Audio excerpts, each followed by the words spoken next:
Students, हमारा last class में topic चल रहा था rules for debit and credit, जिसमें मैंने लास्ट क्लास में आपको एक एग्जांपल करवाया था और अकाउंट बनाना सिखाया था कि किस तरीके से अपन को डेबिट करनी है चीज़ें और किस तरीके से क्रेडिट करनी है। आज उसी का ही एग्जांपल नंबर 2 है, जिसमें हमें क्या दिया हुआ है, put the following on proper side of cash account, debtors account and creditors account. अब इसमें हमें सारे अकाउंट्स नहीं बनाने, सिर्फ हमें क्वेश्चन में 3 अकाउंट्स बनाने के लिए बोला है। क्या कि प्रॉपर साइड में लिखना है कि कौन सी साइड डेबिट होगी और कौन सी साइड क्रेडिट होगी।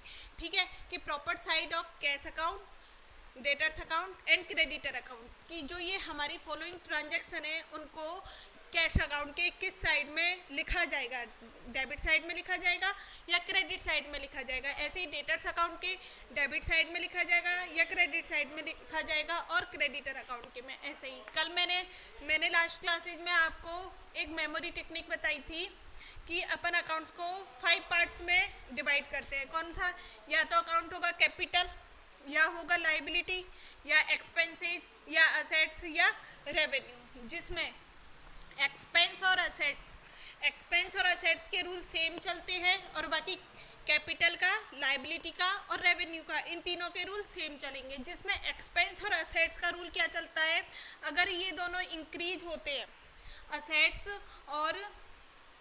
और एक्सपेंस अगर इंक्रीज होते हैं तो अपन डेबिट लिखते हैं, और डिक्रीज होते हैं तो अपन क्रेडिट लिखते हैं। ठीक है, बाकी इन तीनों में जस्ट अपोजिट हो जाएगा कि अगर ये इंक्रीज होंगे तो क्रेडिट हो जाएगा और डिक्रीज होंगे तो डेबिट हो जाएगा। ठीक है, देखो बनाते हैं हम 3 अकाउंट। पहला अकाउंट कौन सा है, कैश अकाउंट बनाते हैं। कैश अकाउंट में ये देखो, ये मेरा कैश अकाउंट हो गया। कौन सी शेप में होता है, टी में, तो मैं टी बना दूंगी। ये हो गया टी। वैसे तो 4 कॉलम इधर होते हैं, 4 कॉलम इधर होते हैं, डेट, पर्टिकुलर, जनरल फोलियो और अमाउंट का सेम 4 कॉलम इधर होते हैं। लेकिन अभी हमें इतना फोकस नहीं करना है, अभी हमें सिर्फ क्या बताना है कि ये अपन की डेबिट साइड हो गई। लेफ्ट साइड कौन सी होती है, debit side, and right side कौन सी होती है, क्रेडिट साइड। अपन को सिर्फ ये ध्यान में रखना है कि ये जो ट्रांजैक्शन है वो डेबिट साइड में आएगा या फिर क्रेडिट साइड में आएगा। तो सिर्फ हम इतने पर ही फोकस करेंगे कि इधर लिखे ट्रांजैक्शन को या फिर इधर लिखे। तो एक तो हो गया कैश अकाउंट, और कौन सा अकाउंट बनाना है हमें, एक डेटर्स अकाउंट बनाना है, एक डेटर्स अकाउंट बनाना है। ठीक है, और क्रेडिटर अकाउंट में इधर बना देती हूँ। ये हो गया हमारा क्रेडिटर अकाउंट। ठीक है, ये 3 अकाउंट हमें बनाने हैं। अब कंफ्यूजन ना हो बार बार, तो मैं इसके लिए एक कंफ्यूजन ना हो इसलिए मैं तुम्हें एक समझाने के लिए सिर्फ ऐसा परफॉर्मा बनाऊंगी। देखो, जैसे कैश है, कैश हमारा क्या होता है, असेट्स होता है। कौन सी असेट्स, करेंट असेट्स होता है। कैश हमारा असेट्स होता है, तो कौन सा रूल चलेगा कि अगर असेट्स इंक्रीज होती है तो डेबिट करते हैं, अगर असेट्स इंक्रीज होती है तो डेबिट करते हैं, और असेट्स अगर डिक्रीज होती है तो अपन इसको क्या कर देते हैं, क्रेडिट कर देते हैं। अब ये कैश अकाउंट डेबिट कब करेंगे, जब इंक्रीज होगी।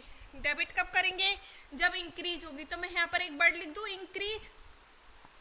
अगर मेरा कैश बढ़ेगा, इंक्रीज होगा, तो मैं डेबिट साइड लिख दूंगी। अगर मेरा कैश डिक्रीज होगा तो मैं इधर लिख दूंगी। क्रेडिट साइड क्या होना है, डिक्रीज होना है, तो मैं इधर एक वर्ड लिख दूं, डिक्रीज। हो गया, ये तो कैश की बात हो गई। अब देखो किसकी बात करेंगे, डेटर्स की। डेटर्स कौन होते हैं, बन के जो हमें पेमेंट देने वाले हैं, मतलब हमारी संपत्ति है। तो ये हो गई असेट्स अकाउंट। डेटर्स किस में जाता है, असेट्स में। कौन सी असेट्स, करेंट असेट्स। तो सेम जो कैश के लिए फॉलो किया था वही डेटर्स के लिए हो जाएगा। मतलब डेटर्स किस में गया, असेट्स में गया। डेटर्स किस में गया, असेट्स में गया। अगर असेट्स इंक्रीज होती है तो डेबिट साइड लिख देते हैं, और असेट डिक्रीज होती है तो क्रेडिट साइड लिख देते हैं। तो मैं डेटर्स में डेबिट साइड क्या लिख दूंगी, इंक्रीज। ठीक है, और इधर क्रेडिट साइड क्या लिख दूंगी, डिक्रीज। ये हो गया। अब देखो क्रेडिटर, क्रेडिटर क्या होती है? लाइबिलिटी। क्रेडिटर मतलब जिसको पेमेंट करना है, लेनदार। क्रेडिटर को हिंदी में क्या बोलते हैं? लेनदार, मतलब मुझसे रुपए लेने वाले। लेनदार मतलब लेने वाले। तो ये क्या हो गई? लाइबिलिटी हो गई। लाइबिलिटी के लिए कौन सा रूल चलता है? असेट्स के जस्ट अपोजिट, कि अगर लाइबिलिटी इंक्रीज होगी तो अपन क्या करेंगे? उसको क्रेडिट करेंगे। तो यहाँ पर लिख दूंगी मैं इंक्रीज, जस्ट अपोजिट साइड हो जाएगी। और यहाँ पे फिर क्या हो जाएगा? डिक्रीज, सॉरी इंक्रीज इधर आ जाएगा, कि अगर लाइबिलिटी इंक्रीज होगी तो क्रेडिट साइड इंक्रीज होगी तो क्रेडिट साइड, और लाइबिलिटी डिक्रीज होगी तो डेबिट साइड। ठीक है, जस्ट अपोजिट रूल हो जाएगा। असेट्स के जस्ट अपोजिट रूल किसका होता है? लाइबिलिटी का, कैपिटल का और रेवेन्यू का। अब देखो कैसे ट्रांजैक्शन अपन रिकॉर्ड करते हैं। फर्स्ट ट्रांजैक्शन क्या है? Goods sold to Sanjay on credit 50,000। हमने, हमारे एक कस्टमर है संजय, उनको हमने गुड्स सोल्ड किया है, कितने रुपए का? 50,000 का। तो एक तो बात समझ में आ गई, एक तो संजय हो गई, एक पार्टी तो संजय हो गई। साथ में कैसे गुड्स क्या किया है? गुड्स का सोल्ड किया है। तो एक हो गया अपन का स्टॉक, एक हो गया अपन का स्टॉक। तो एक तो संजय हो गया, संजय को गुड्स सोल्ड किया है, और एक हो गया स्टॉक। और कहीं भी इसमें लिखा हुआ है कैश में? नहीं, इसमें तो साफ साफ लिखा हुआ है कैसे सेल किया है? क्रेडिट में। मतलब हमारे पास क्या आ जाएगी? कौन सी कंडीशन अराइज हो जाएगी? डेटर वाली। तो ये संजय क्या हो गए मेरे? डेटर। क्या हो गया? डेटर हो गया। और मेरे यहाँ से स्टॉक गया, लेकिन हमें अभी क्वेश्चन में स्टॉक अकाउंट नहीं दिखाना, तो स्टॉक के लिए तो कोई एंट्री नहीं करेंगे। अभी एंट्री होती अगर हमें क्वेश्चन में बोलता कि भाई स्टॉक अकाउंट भी दिखाओ, तो अभी हमें स्टॉक में तो दिखाना नहीं, सिर्फ किधर दिखाना है? डेटर अकाउंट में। किधर दिखाना है? डेटर अकाउंट में। तो मेरे डेटर क्या हो गए? इंक्रीज हो गए। डेटर आ गए मेरे पास कितने के? 50,000 के। तो ये मेरा डेटर अकाउंट इंक्रीज हो रहा है, तो मैं इधर लिख दूंगी कितना? फर्स्ट एंट्री में कितने से इंक्रीज हो रहा है? 50,000। मतलब डेटर के अकाउंट में किधर की साइड आ जाएगा? डेबिट साइड आ जाएगा। ठीक है, ये हो गया हमारा फर्स्ट ट्रांजैक्शन। सेकंड ट्रांजैक्शन देखो, sold goods to Mohan for cash 20,000। अब एक पार्टी मोहन, जिसको हम गुड्स सोल्ड कर रहे हैं कितने रुपए का? 20,000 का। अब इस क्वेश्चन में कहा गया है goods sold to Mohan for cash. कैसे आया है? कैश। कैश में हमने गुड्स सोल्ड किया है, तो एक अकाउंट कौन सा हो गया? कैश हो गया 20,000, और एक अकाउंट हो जाता है स्टॉक का, क्योंकि स्टॉक से भी तो गुड्स जाता है, लेकिन स्टॉक का ट्रांजैक्शन नहीं रखना है हमें, सिर्फ कैश का हो गया और मोहन का हो गया। ठीक है, मोहन को हमने गुड्स सोल्ड किया, कैश का अकाउंट हो गया और स्टॉक का अकाउंट हो गया। स्टॉक का है 20,000, लेकिन हमें स्टॉक में दिखाना नहीं है, तो अपन इसको तो यहाँ शो नहीं करेंगे। सिर्फ हमें किसको शो करना है? कैश अकाउंट को। कितने से? 20,000 का। तो हमारे पास रुपए आए हैं, हमने माल सोल्ड किया है, तो हमें रुपए आए हैं, हमारे रुपए बढ़ेगा। कैश इंक्रीज होगा तो किधर की साइड लिख दूंगी मैं? Debit side. तो कितना हो जाएगा? 20,000। ठीक है, मेरी असेट्स इंक्रीज हो गई। Third entry is purchased good. अब की बार क्या कर रहे हैं? माल परचेज कर रहे हैं, मतलब माल हम क्या कर रहे हैं? खरीद रहे हैं। माल खरीद रहे हैं। Goods purchased from Ram. किससे परचेज कर रहे हैं? राम से, ऑन क्रेडिट। अब की बार हमें कैश में नहीं खरीद रहे हैं, हम कैसे खरीद रहे हैं? क्रेडिट। तो एक तो पार्टी आ जाएगी किससे गुड्स परचेज कर रहे हैं? राम से, और एक अकाउंट होगा स्टॉक। हमारे पास गुड्स आ रहे हैं, तो राम हो गया, एक स्टॉक हो गया। स्टॉक में तो अभी हमें शो नहीं करना, क्योंकि हमें क्वेश्चन में नहीं बोला, लेकिन राम जिससे हमने गुड्स खरीदा है और उसको हमने पेमेंट नहीं किया है, कैसे खरीदा है? On credit. तो कंडीशन कौन सी अराइज होगी? क्रेडिटर। जब हम गुड्स क्रेडिट पे परचेज करते हैं तो कौन सी कंडीशन अराइज होती है? क्रेडिटर की। कितने से? 25,000 से। ठीक है, अब ये क्रेडिटर अकाउंट है। क्रेडिटर अगर इंक्रीज होता है तो किधर की साइड लिखते हैं? Credit side. तो यहाँ पे आ जाएगा अपन का राम का अकाउंट कितने से? 25,000 से। कितने से? 25,000 से। कौन सी एंट्री है? Entry number 3। स्टॉक में भी शो होता, लेकिन हमें क्वेश्चन में स्टॉक अकाउंट बनाने को नहीं बोला है। ठीक है, fourth entry cash received from Sanjay. Sanjay कौन था, हमारे वो थे डेटर्स था, तो मैं लिख देती हूँ डेटर्स अकाउंट में कौन था, ये संजय। ये जो डेटर्स था ये संजय था।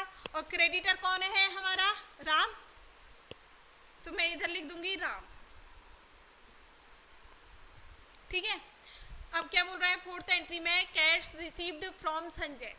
एक तो संजय और इससे क्या हो रहा है, हमें कैश रिसीव्ड हो रहा है, हो गए दो अकाउंट, डुअल एस्पेक्ट हमारा फॉलो हो रहा है। संजय से क्या हो रहा है, हमें कैश रिसीव्ड हो रहा है कितना, 19,000।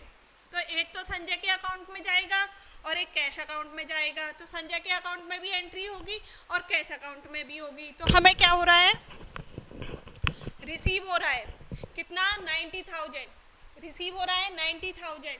तो हमारा कैश अकाउंट इंक्रीज हो रहा है, हमें रुपए आ रहे हैं तो कैश अकाउंट इंक्रीज होगा। तो ये फोर्थ एंट्री में अपन 90,000 इधर लिख देंगे, क्योंकि हमारे पास कैश आएगा, इंक्रीज हो जाएगा, इंक्रीज होगा तो मैं किधर लिख दूंगी, डेबिट साइड। और किससे रिसीव हो रहा है, संजय से रिसीव हो रहा है, तो मेरे डेटर्स कम हो रहे हैं। पहले उसे 50,000 देने थे, अब उसने 19,000 मुझे दे दिए, तो मैं यहाँ लिख दूंगी मेरे डेटर्स डिक्रीज हो रहे हैं, कितने से, 19,000 से। ये फोर्थ नंबर की एंट्री हो गई। ठीक है, अब देखो fifth, goods return by Sanjay, वही संजय, संजय का अकाउंट। ठीक है, अब क्या हो रहा है, दूसरा अकाउंट गुड्स, गुड्स का अकाउंट कौन सा होता है, स्टॉक। दो अकाउंट हो गए, डुअल एस्पेक्ट फिर फॉलो हुआ। संजय, संजय से क्या हो रहा है, गुड्स रिटर्न हो रहा है कितने से, 2,000 का, 2,000 का ये गुड्स रिटर्न कर रहा है। तो स्टॉक का तो अकाउंट नहीं है, लेकिन हमें किसके में लिखना पड़ेगा, संजय के में। कितना गुड्स रिटर्न कर रहा है, 2,000। अब गुड्स रिटर्न कर रहा है तो फिर भाई डिक्रीज हो जाएगा। अब वो 2,000 क्यों पे करेगा, नहीं पे करेगा तो वो डिक्रीज हो जाएगा कितने से, 2,000 से। हो गया, ये एंट्री नंबर हो गई 5।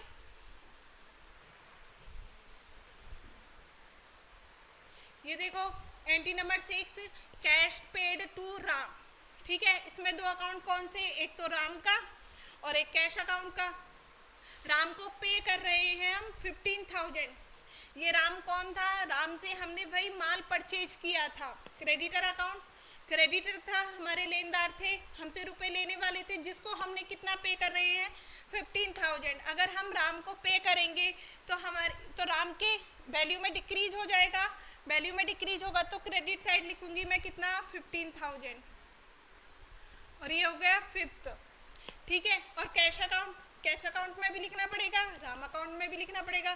कैश हम किसी को पेमेंट करेंगे, हम हमारे क्रेडिटर्स को, राम को पेमेंट कर रहे हैं, cash paid to Ram, Ram को पेमेंट कर रहे हैं कितने का, 15,000 का। तो मेरे यहाँ से क्या जाएगा, कैश जाएगा। अगर कैश जाएगा तो डिक्रीज हो जाएगा, मेरे यहाँ से अगर कैश जाता है तो वो डिक्रीज हो जाएगा, डिक्रीज हो जाएगा तो मैं क्रेडिट साइड लिखूंगी, कितने का पेमेंट कर रही हूँ, 15,000 का। तो मैं कितना लिख दूंगी, 15,000 कैश के अकाउंट में, क्रेडिट साइड। कौन से नंबर की एंट्री, फिफ्थ नंबर की एंट्री, 6 नंबर की एंट्री। ठीक है, ये हो गया। अब देखो 7th नंबर की, रेंट पे। हम क्या कर रहे हैं, रेंट पेमेंट कर रहे हैं 500 का। तो एक तो अकाउंट हो गया रेंट का और एक अकाउंट हो गया कैश का। ठीक है, रेंट पे कर रहे हैं 500, जिसे हमें रेंट अकाउंट में भी दिखाना होगा और कैश अकाउंट में भी दिखाना होगा। तो अगर हम रेंट का पेमेंट कर रहे हैं तो हमारे यहाँ से क्या जाएगा, कैश जाएगा, और कैश जाएगा तो कैश में क्या हो जाएगा, डिक्रीज हो जाएगा। अगर कैश में डिक्रीज होता है तो मैं क्या कर दूंगी, क्रेडिट। तो कितने से क्रेडिट हो जाएगा, ये 500 से। ये तो हो गया कैश अकाउंट में रिकॉर्डिंग। साथ में हमें किस में करनी है, रेंट अकाउंट में। लेकिन हमें क्वेश्चन में रेंट अकाउंट बनाने को नहीं बोला है। अगर रेंट अकाउंट बनाते हैं अपन तो ये रेंट अकाउंट हो गया, ये टी शेप हो गई। और एक्सपेंस के लिए नियम क्या जाता है, रेंट क्या है हमारा, एक्सपेंस है। एक्सपेंस के लिए नियम जाता है, अगर इंक्रीज होता है एक्सपेंस और असेट्स, अगर इंक्रीज होती है तो डेबिट कर दो, और एक्सपेंस और असेट्स डिक्रीज होती है तो क्रेडिट कर दो। अब ये एक्सपेंस है, एक्सपेंस क्या हो रहा है, दे रहे हैं अपन का, इंक्रीज हो रहा है तो कितने से आ जाएगा, 500 हो गया। और ये हो गई अपन की 7 नंबर की एंट्री। लेकिन हमें क्वेश्चन में रेंट अकाउंट बनाने को नहीं बोला तो हम नहीं बनाएंगे। ये हमारा एग्जाम्पल यहाँ पर सॉल्व होता है। नेक्स्ट क्लास में मैं आपको जर्नल करना बताऊंगी कि जर्नल प्रविष्टि कैसे करते हैं।